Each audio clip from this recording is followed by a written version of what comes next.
नमस्कार दोस्तों। रात के 9:30 बजे थे। राघव, जो एक तहसील ऑफिस में क्लर्क था, काम ख़त्म करके लखनऊ से मोहनगंज के लिए निकला। उसे अचानक एक केस में गांव के कागजात लेने थे और अगले दिन उसे वापस आना था।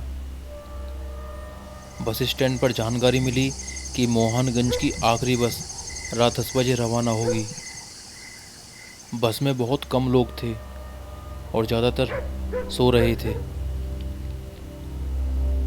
बस चली तो राघव ने कंडक्टर से पूछा, भाई रात को गांव के लिए कोई सवारी मिलेगी क्या? कंडक्टर धीमे स्वर में बोला, सुनो साहब, मोहनगंज स्टॉप पर मत उतरना, 2 स्टॉप आगे बेला चौक पर उतर जाना।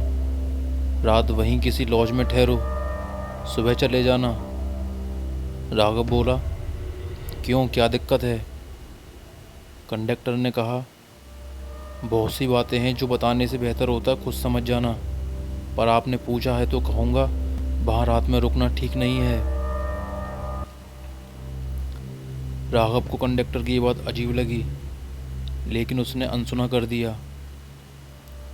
रात के करीब 1:30 बजे बस मोहनगंज बस स्टॉप पर पहुंची। पूरी जगह सुनसान थी। बस से उतरते वक्त 2 लोगों ने भी उसको रोका। भाई, यहीं क्यों उतर रहे हो, रुको तो सही। लेकिन राघव नहीं माना। बस स्टैंड की टिकट घर पर ताला लगा था। पास में एक पुरानी चाय की गुमटी दिखी, वह वहीं लेट गया। रात के करीब 2 बजे उसे पैरों की आहट सुनाई दी। उसने देखा एक अधेड़ उम्र का आदमी, पुरानी धोती और फटा कोट पहने, एक लाठी के सहारे चल रहा था। सिर पर साफा और आंखें लाल। राघव बोला, चाचा गांव की तरफ जा रहे हो क्या? वह आदमी कुछ देर रुका, फिर बोला, जा तो रहा हूँ, पर तू क्यों चला आया यहाँ? राघव बोला, काम है साहब, तहसील से आया हूँ, साथ चलोगे क्या? आदमी बोला, चल, लेकिन एक बात कान खोल के सुन ले, पीछे मुड़ के मत देखना, और ये दिया पकड़ ले। उसने राघव को एक मिट्टी का जलता दीपक दिया। राघव को सब कुछ अजीब लग रहा था, पर उसने दीपक ले लिया।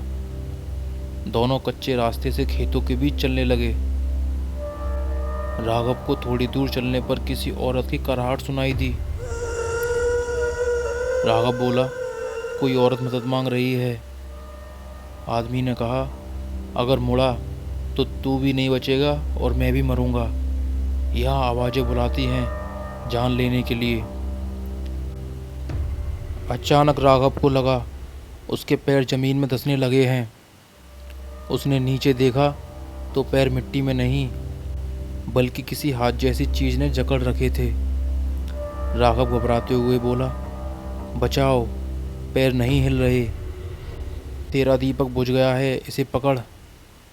आदमी ने अपनी लाठी राघव की ओर बढ़ाई। जैसे ही राघव ने उसे पकड़ा, पकड़ने वाली चीज़ गायब हो गई। किसी तरह वे गांव पहुंच गए। उस आदमी ने राघव को अपने घर लाकर बिस्तर पर लेटा दिया। सुबह आदमी की पत्नी, कितनी बार कहा है रात में बाहर मत निकला करो। आदमी बोला, मैं नहीं निकला था, ये बाबू फंस गया था, ले आया है इसे मरने से पहले। राघव बोला, क्या ये रोज़ होता है? आदमी ने कहा, रोज़ नहीं, लेकिन जो एक बार रात में गांव के बाहर दिख गया, उसका पीछा वो चीज़ नहीं छोड़ती। राघव पंचायत कार्यालय गया, काम निपटाया और वापसी की तैयारी करने लगा। लेकिन आदमी बोला, अब जाना आसान नहीं, तुमको देख लिया है उस साए ने, अब अगर गांव से बाहर निकला तो तेरा पीछा करेगी। राघव डर गया। वह एक पुरानी झोपड़ी में रहने लगा। सरकार ने जब उसकी तलाश की, कोई सुराग नहीं मिला। 6 महीने उसे लापता घोषित कर दिया गया। 7 साल बाद गांव में एक साधु बाबा आए, जिन्होंने बताया कि गांव एक पुराने श्राप से बंधा है। एक तांत्रिक ने बरसों पहले आत्माओं को बुलाकर यहाँ बांध दिया था। पूरे गांव में हवन किया गया। रात को गांव की फिजा कांपने लगी, छतों पर परछाई नाचने लगी और सुबह होते ही सब शांत हो गया। बाबा बोले, अब तुम सब मुक्त हो, अब जा सकते हो। राघव गांव से बाहर निकला, एक जीप पकड़ी और अपने शहर लौट गया।